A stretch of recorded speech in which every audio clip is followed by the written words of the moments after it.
Okay, so moving on to a brief history. It's not long since this operating system has been released. It's about two years now. So it was officially launched in the Mobile World Congress in February 2010 in Barcelona. So that is when the Windows Phone 7 was officially released.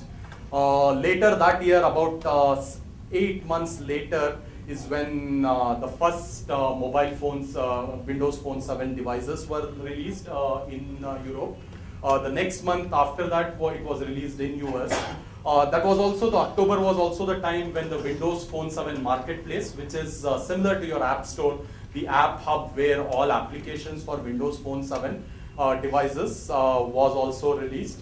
So that was to again encourage users to start buying apps from there.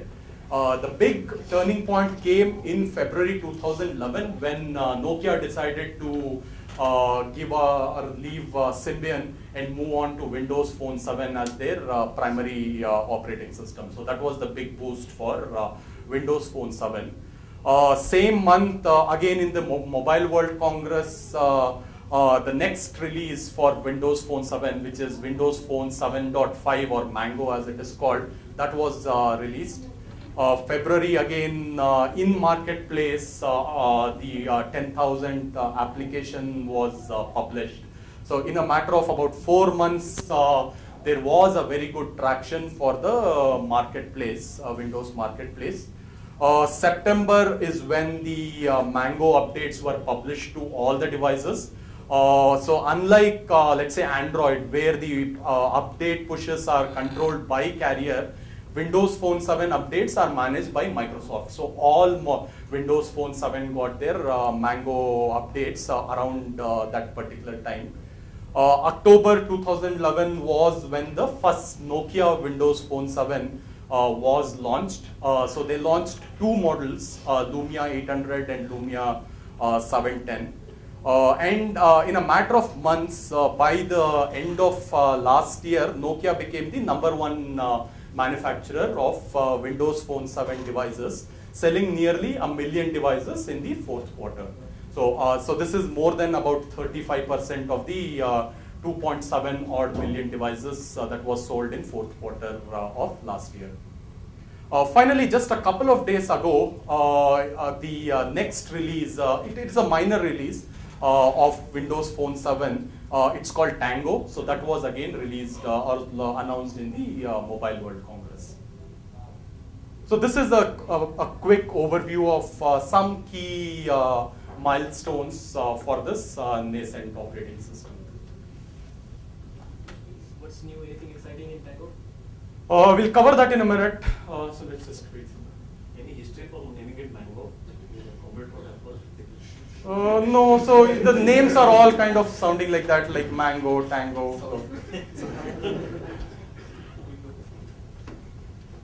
Okay, so moving on, let's touch upon some of the key features which make this phone interesting. So the first and foremost is this, as we talked earlier as well, right? A completely new UI, a start screen with what are called tiles.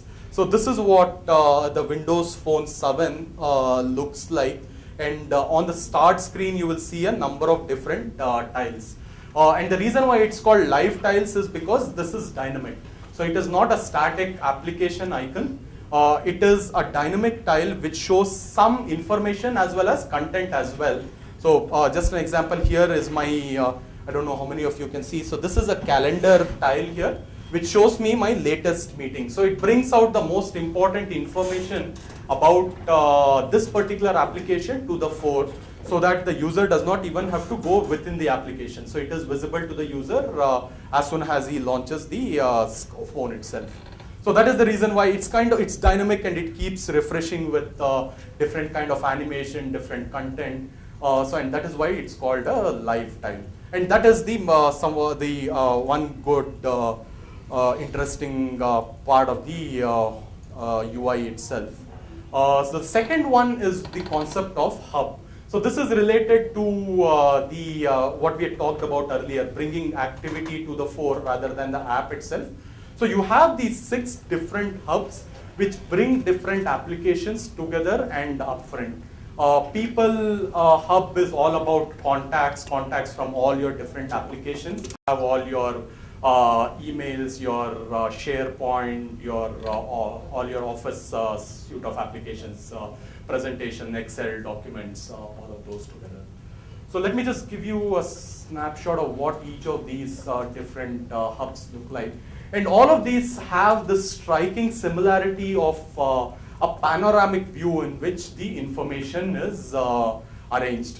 So people will show you some recent people, all your contacts and what's new about them. Similarly, pictures will have something about the different groups or the albums that you would have created and all other images, so on and so forth. So this is one nice little addition from a UI perspective as well. All your hubs have a panoramic view. And also what you would see is all the other applications which are also developed for Windows Phone 7 also have that similar concept of panoramic views for information architecture. Okay. So we have 2 Windows Phone 7 devices, so you can take a look at it after this session. How tiles are different from widgets in other ways? So tiles are not as elaborate as widgets in Android, so it does not bring in everything, so it has limitations. So widgets can be like, you can develop your own widgets, how big can be, what content it can have, all of that, right? So the space that is available for tile is limited. It is meant to highlight really the most important thing about the application itself. And then the second thing is that the widget development is completely up to the application, right? So here there are lots of constraints for the live tile itself. So it cannot be more than a certain dimension. So there are very limited animation capability that is available. There is very limited things that you can also do because there is very small space available. So, but again, the concept is very similar, or the thought process is similar. It is just that it is limited in that sense. And also it kind of fits in neat into the screen. So how frequently it gets refreshed? So it is up to you. So you can kind of, there are push notification mechanisms that are available from the server. You can send down the content, and really based on what content you send down, the live tile can keep getting refreshed. Or it can also be based on the inherent logic here itself. So like this calendar, this thing, right? So every time, let's say this event is over, and the next calendar event kind of comes in, automatically this live tile will update. So it's kind of all controlled by the application. It will get updated even if, if it is idle. Yeah, it will be, even if it is idle, it will What get. about the power requirement?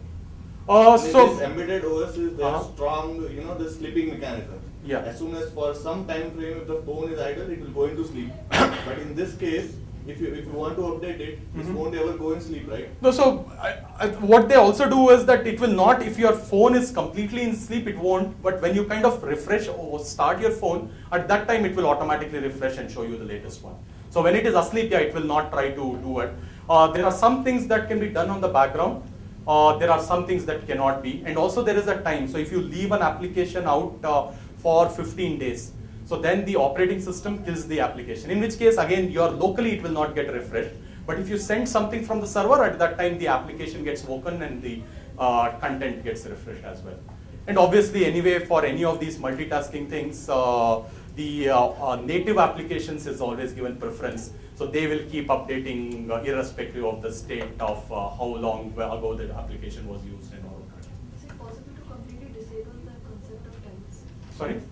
Is it possible to completely disable the concept of tiles? Yeah, so it is up to the application to add tiles. It is very easy. So Not what? to add, but Yeah. to just remove all the tiles. All the tiles. So you can remove it. So I think it will. I haven't actually tried it, but you can. So if I do a long press on any of this, You have these, so you can remove from the it's like from the screen you can remove. yeah, you can. So here, if I just remove this, I click on it, the live this thing goes we away. can remove All the okay. I tiles think you must. because calls and messages are in the tiles. Yeah, itself. so- We can't go somewhere Built-in else apps to call.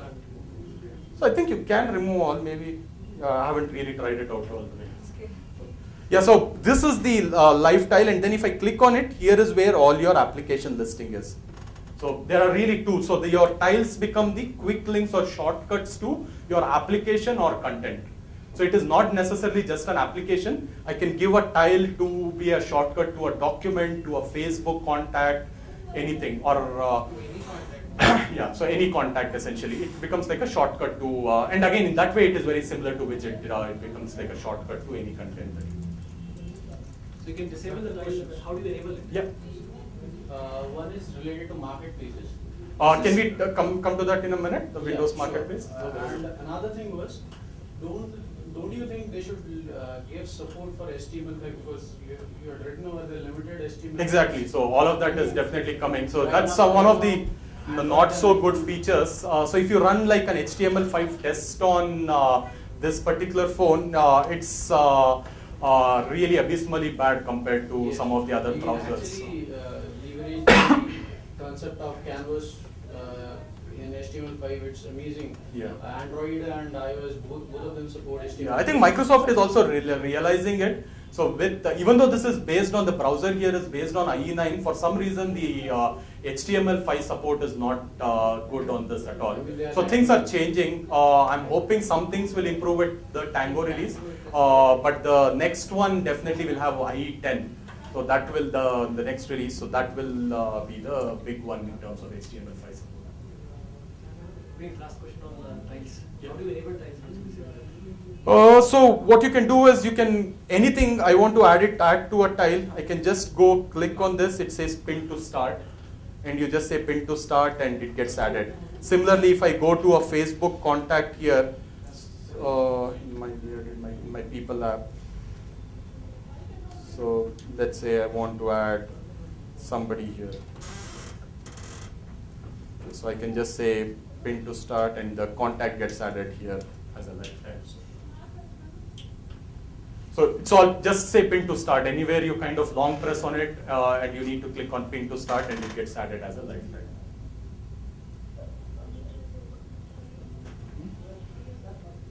Okay, so we touched upon this earlier as well. So everything on this device is powered by Microsoft's online services. So there is Bing search. So the device has a soft key here. So you click on it and it should bring you to the Bing search. It's powered by Bing Maps.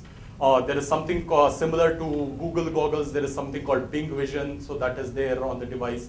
There is something called Local Scout, which is near you, telling you all about the different events and let's say restaurants and all of that around your location.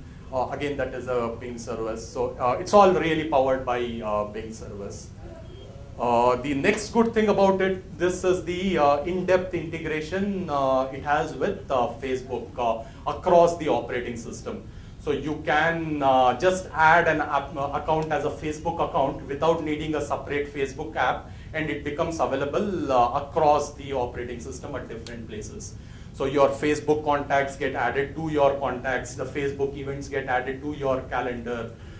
You can just take a photo and then directly upload it to Facebook.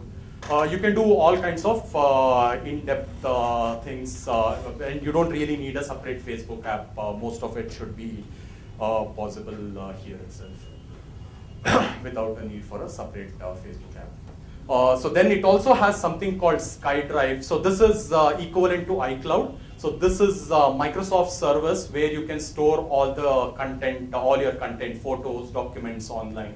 And you also get some free space with SkyDrive as well. And that is also has a tight integration here. So you can just upload documents to SkyDrive or images to SkyDrive. And you can also download directly from SkyDrive and start using it. All of that is